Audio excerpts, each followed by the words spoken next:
Welcome to the Biopharma Business Intelligence Unit, where symbolic integrity meets strategic clarity. At BBIU, we go beyond the headlines to decode the structural forces behind global biopharma, AI, and economic realignment. If you value precision, verification, and symbolic depth, this channel is for you. Subscribe now to access our weekly briefings, dossiers, and intelligence reports, and consider joining our institutional tier to unlock early warning systems, custom metrics, and exclusive strategic insight.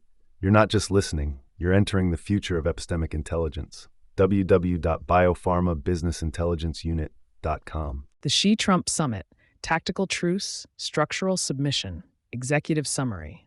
On October 30th, 2025, Presidents Donald Trump and Xi Jinping met in Busan, South Korea, during the APEC 2025 summit, their first face-to-face meeting since Trump's return to office. The result was announced as a one-year trade truce, featuring a selective reduction of U.S. tariffs, Chinese promises to resume agricultural imports, a suspension of rare earth export restrictions, and an agreement on fentanyl precursor control.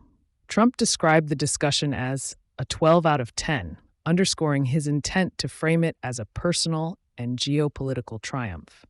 Notably, the talks did not address semiconductor export controls, artificial intelligence restrictions, or the Taiwan issue, confirming that the truce was tactical and narrowly economic. Structured BBIU opinion. The Busan summit was not a reconciliation between rivals. It was a recodification of hierarchy. Trump extracted immediate economic and symbolic gains while retaining all strategic levers of pressure. He achieved three objectives simultaneously. First, to reactivate U.S. agricultural exports and reward his political base. Second, to secure a controlled flow of rare earth minerals that buys a year for Western industrial diversification. And third, to project global leadership without conceding technological ground. Xi Jinping, on the other hand, secured nothing equivalent. No sanctions were lifted, no access to semiconductor technology was restored, and no financial channels were reopened. His government obtained a pause, a single year of relative calm, to manage domestic economic instability, high youth unemployment, and provincial debt. The truce may relieve short-term pressure, but it leaves China's structural dependency untouched. In essence, Beijing traded leverage for time. Washington traded time for consolidation. The asymmetry lies in control. The United States sets the calendar, the terms of compliance, and the threshold for renewal. Integrity verdict. From a systemic perspective, the outcome reflects a ratio of advantage heavily tilted toward the United States. The truce strengthens U.S. economic position, enhances Trump's domestic narrative, and preserves technological supremacy. For China, the benefits are largely defensive, postponing escalation, buying months of market stability, and preventing an internal loss of confidence. Every clause of the agreement is reversible by Washington, but binding in expectation for Beijing. The United States holds the pen, China holds the promise. Structural implications. Technological containment remains untouched. The export ban on advanced chips and the denial of EUV lithography maintenance continue in full effect. The so-called cooperation on rare earths is a logistical bridge designed to phase China out of its own dominance.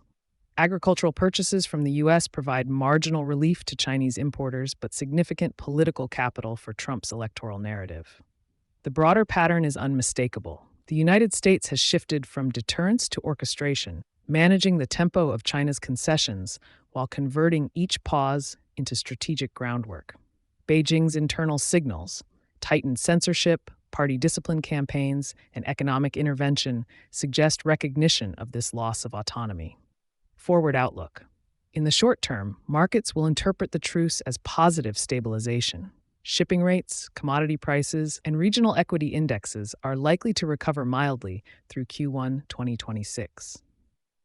In the medium term, the expiration of the one-year rare earth window will coincide with the operationalization of non-Chinese refining capacity in Australia and the U.S., fundamentally altering supply dependence. In the long term, absent genuine structural reform, China faces renewed vulnerability once Washington no longer requires even temporary accommodation.